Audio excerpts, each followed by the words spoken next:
दोस्तों ये तो हम सब जानते हैं कि मक्खन कैसे भारत के हर घर के किचन में इस्तेमाल किया जाता है। इंडियन किचन में डेयरी प्रोडक्ट का इस्तेमाल शायद सबसे ज्यादा होता है और इस बात का अंदाजा आप इसी बात से लगा सकते हैं कि कैसे हम दिन की शुरुआत से लेकर रात तक इन डेयरी प्रोडक्ट्स पर निर्भर रहते हैं। सुबह की चाय हो या फिर नाश्ते में बने बटर आलू के पराठे, दोपहर के खाने की दाल में घी का तड़का हो या फिर रात में हल्दी वाला दूध, हर जगह हम डेयरी प्रोडक्ट्स का भरपूर इस्तेमाल करते हैं। लेकिन क्या आपको पता है कि इन डेयरी प्रोडक्ट की प्रोसेसिंग कैसे की जाती है? दोस्तों आज तक आपने न जाने कितनी बार बटर खाया होगा और शायद में आप में से तो बहुत लोगों का ये फेवरेट भी होगा। पर इस नमकीन बटर को इतने चाव से खाते हुए क्या कभी आपने ये जानने की कोशिश की कि जिस बटर को आप सेकंड में खा लेते हैं आखिर उसे फैक्ट्री में कैसे बनाया जाता है? तो दोस्तों आज की ये वीडियो खास आपके लिए है।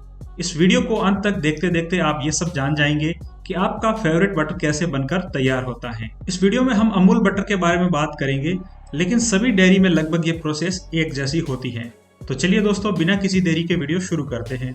तो दोस्तों किसी भी डेयरी कंपनी के लिए बटर बनाने के लिए सबसे जरूरी होता है दूध, और अमूल अपनी छोटी छोटी सहकारी समिति इकाइयों की मदद से हर रोज 41 मिलियन लीटर दूध इकट्ठा करती है, जिन्हें अमूल के ट्रक छोटे छोटे गांवों से फैक्ट्री तक लेकर आते हैं।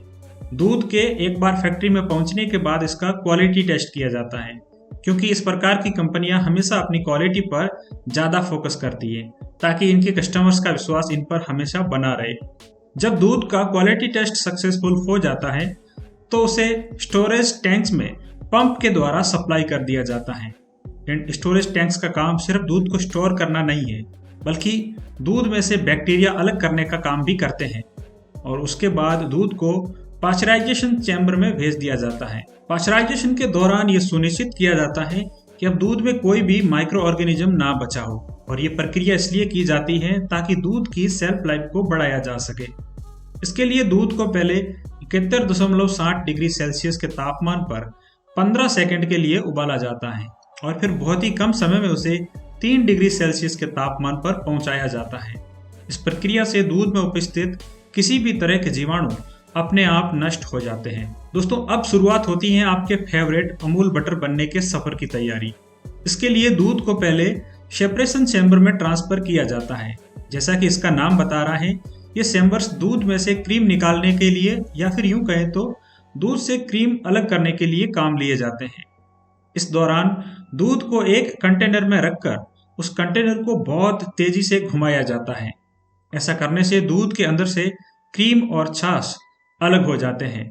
क्रीम हल्की होने के कारण छाछ के ऊपर तैरने लगती है, जिसकी वजह से उसे आसानी से अलग कर दिया जाता है।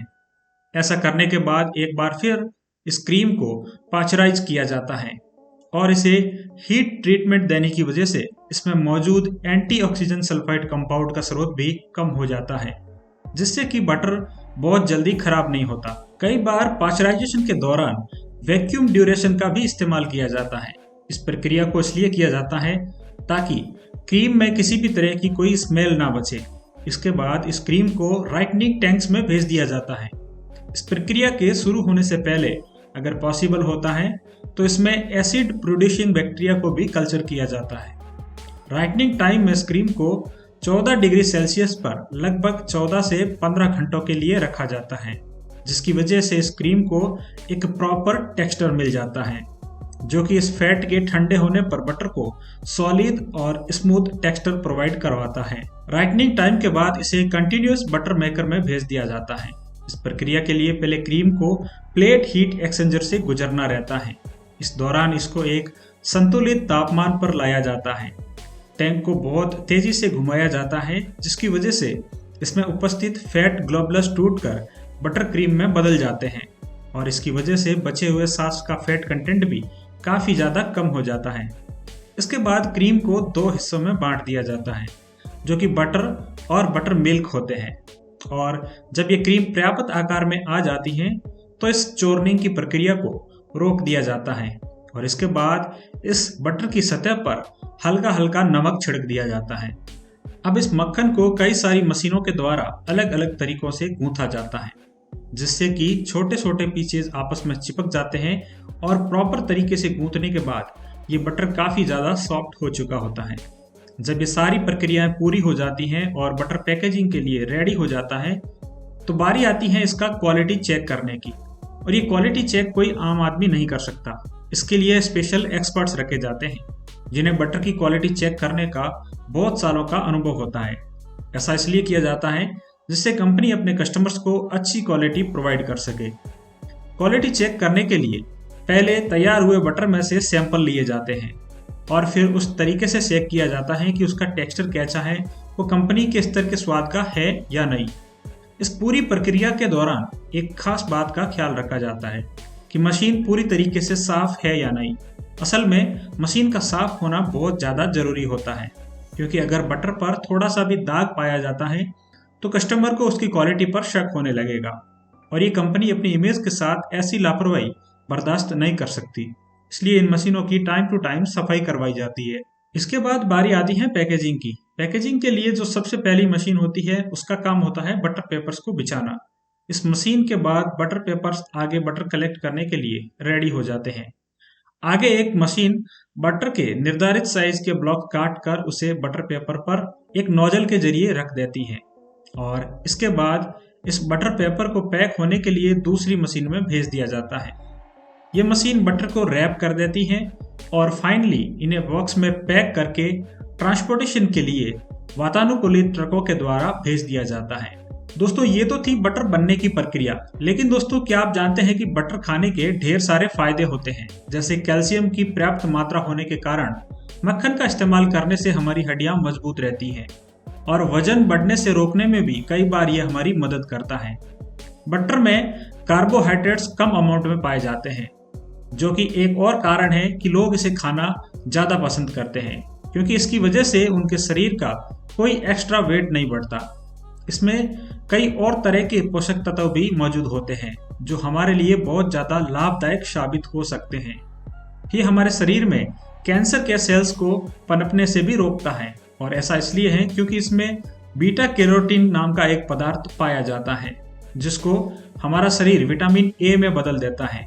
बीटा कैरोटीन के मौजूद होने के कारण लंग और प्रोस्टेट कैंसर जैसी भयानक बीमारियों से बचा जा सकता है। बटर में मौजूद बीटा कैरोटीन हमारी आंखों की रोशनी के लिए भी काफ़ी अच्छा माना जाता है। अगर आप इसका सेवन करते हैं तो आप इस बात पर निश्चिंत रह सकते हैं कि आपकी आंखों में उम्र के साथ होने वाली दिक्कतें इतनी जल्दी से नहीं आएगी। ये आपकी हड्डियों के लिए भी बहुत ज़्यादा लाभदायक होता है। बटर में मौजूद विटामिन ई हमारी त्वचा के लिए बहुत ज़रूरी पोषक तत्व होता है, जिसकी वजह से सूर्य से निकलने वाली यूवी रेज का खतरा भी कम हो जाता है। लेकिन ऐसा बिल्कुल भी नहीं है कि इसके सिर्फ फायदे ही फायदे हैं। जैसा कि हम सब जानते हैं कि अगर किसी भी चीज़ को मात्रा से ज़्यादा इस्तेमाल किया जाए तो हमारे लिए लाभदायक की जगह हानिकारक साबित हो जाती है, और ऐसा ही कुछ बटर के साथ है। बटर को ज़्यादा मात्रा में इस्तेमाल करने की वजह से हमारे शरीर में कैलोरीज और फैट्स बहुत अधिक मात्रा में जम जाते हैं, जो हमारे हृदय के लिए बिल्कुल भी अच्छा नहीं है। इसी वजह से कई बार लोगों को हार्ट अटैक की दिक्कत का भी सामना करना पड़ सकता है। इसलिए दोस्तों, बटर खाएं और सेहत बनाएं, पर इतना भी न खाएं कि सेहत बनाने की बजाय बिगड़ने लग जाए। उम्मीद करता हूं दोस्तों आज की ये वीडियो देखने के बाद आपको बटर कैसे बनता है पता चल गया होगा। अगर आपको वीडियो पसंद आया है तो वीडियो को लाइक करें, अपने दोस्तों के साथ शेयर करें और इसी तरह का कंटेंट देखने के लिए इस चैनल को सब्सक्राइब करके बेल का आइकन भी जरूर दबाएं।